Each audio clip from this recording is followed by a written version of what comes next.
could say like what's a good comp? Like if Tyler is Kanye, you want to say Cole is like Wayne. Okay, because you know what I mean. Like fuck it. We're getting to the hundreds. I'm gonna just start talking. I can't be holding shit back. My hot take that I wanted to say is Tyler is going to be how we view Andre 3000 in a couple years by the end of his career.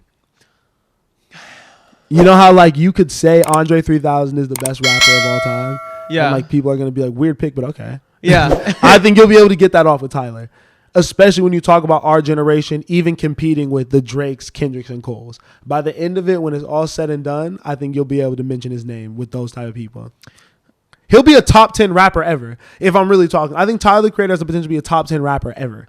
Damn, we're doing mid-episode hot takes. But, okay, like, I'm not mad at that. You know how much I love Tyler.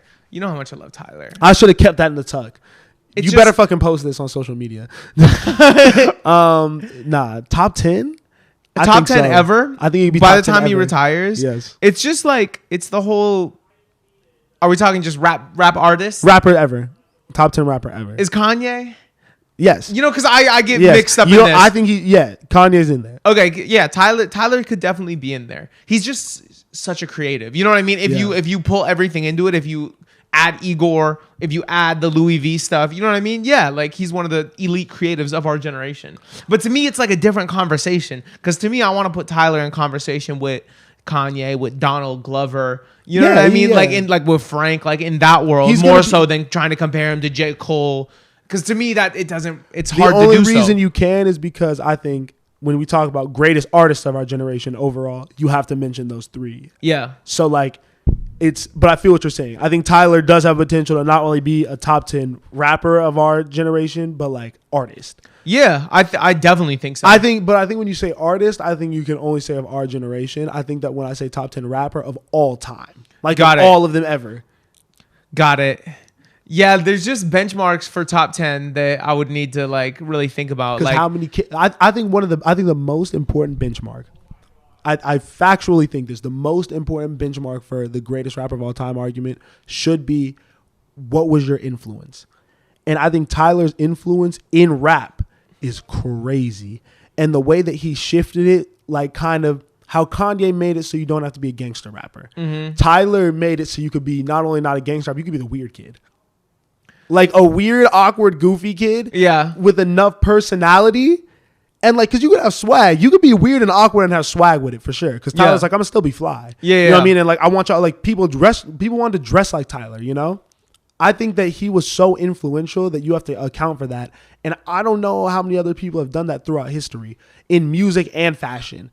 Yeah. And I think part of hip hop is the culture, the fashion. What are the young people wearing? Like it's. And now I see the take because that's what Andre did. Yes. You know, exactly. So now I do understand that a little bit. Okay, I'm not mad at it. I fucking love Tyler. You can have that one. That was a good one. We're gonna that clip. You want mine? Yeah. Oh, you gonna do hot takes? Fuck it. Are we just mid? Are we mid episode hot takes? Mid episode hot takes. I think that Chance the Rapper's upcoming album is going to be his best since Acid Rap, and I think it'll be an album of the year contender. Yo, the Chance comeback. That's my take. Chance comeback. You think? Repeat it one more time. I got to make sure I'm really best work since Acid Rap, so better than Coloring Book. Yeah, and an album of the year contender. So something that we do mention when we're talking about Blue Lips, when we're talking about rap album of the year contender. Yeah, not overall though. No shade, but like, or are you talking? Yeah, probably rap album of the year. Okay, I feel you.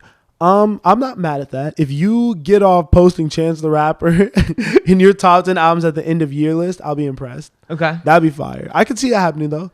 I think the snippets have been really strong, and I think he took a lot of time and kind of like lived with the flop of the big day.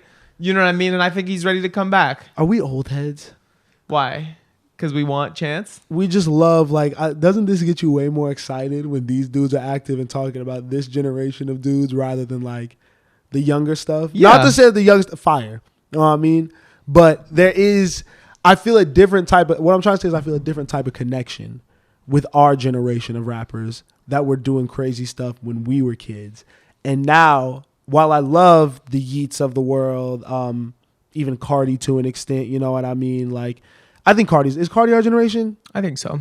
Cardi is our generation. Cardi popped when we were in high school. It is our generation, and all this stuff is still our generation. But I don't know what connect. Why do we have a connection to them? I think because like when you're still a kid, when you're still in high school or younger, and you see these people, they're more like superheroes. They're more untouchable. They're bigger stars. Yes. Now we're in college, also in the music industry. We're definitely not in college. I mean, not. I guess I was talking about when we were in college. Now we're graduated from college. Damn, we're old. We are old heads. We're old as but shit. we're these people are regular people. They're younger than us. A lot of these people. We've met a lot of these people. There's less aura, less mystique, less like God. I wanna. We grew up. We grew up. We grew up a little bit, which is crazy to think, bro. Because they're still regular people, but it is, you do hold them. I just hold them in a higher regard, not in terms of like human being or anything of that shit. You know what I mean? Just like as rappers, you know. I don't know why, and it's the rap shit. Well, because we love rap. Yeah, we love rap, like not like hip hop and not like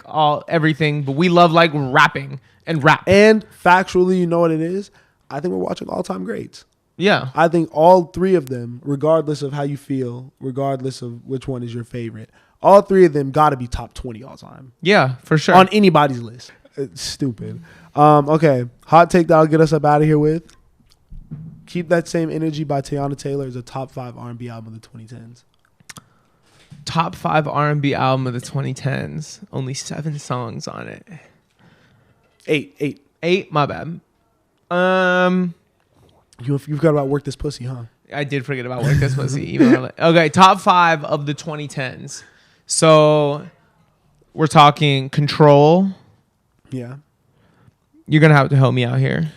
We're talking Over It by Summer Walker. We're talking Trap Soul by Bryson Tiller. Are You Blonde?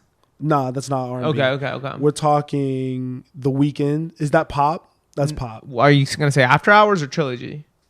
When the Trilogy 2010s. Yes. Trilogy feels like R&B. Trilogy is definitely R&B. Let me see when it came out. Okay, 2012. So yes, we're talking Trilogy, Control, Over It, Trap Soul, Party Next Door's whole discography. Who dropped? No, he dropped 2 weeks ago. Who else? Who else is good R&B? I mean, obviously people like nah, she didn't drop in the. I mean, Jasmine Sullivan dropped. Was she? I thought she was 2020 with her project. Oh yeah, I think you're right actually. Yeah, I can't think of anyone else who's really up to compete other than those people. But I think Keep That Same Energy within 7 songs is just so dynamic and shows so many different sides of her and is just so interesting from a production standpoint. Yeah. I think that it's that era where Kanye was in was magic. Yeah. I don't think you need a lot of songs. And I think when they're as big as each song was when Kanye was really on his shit, yeah, I think that was actually the best album of that era. Yeah, I think you're right, and I also like your take of top 5 of the 2010s. I love that project. You can play that on loop. Like Hold On is one of the best songs. It's one of Kanye's best songs. The high highs on that. Yeah. Oh my God, Rose. Naga's gotta like. Rose in Harlem is incredible. Gonna Love Me. Mm-hmm. Crazy. Issues Hold On is probably my favorite. I knew I was gonna talk a lot of shit. I like that take.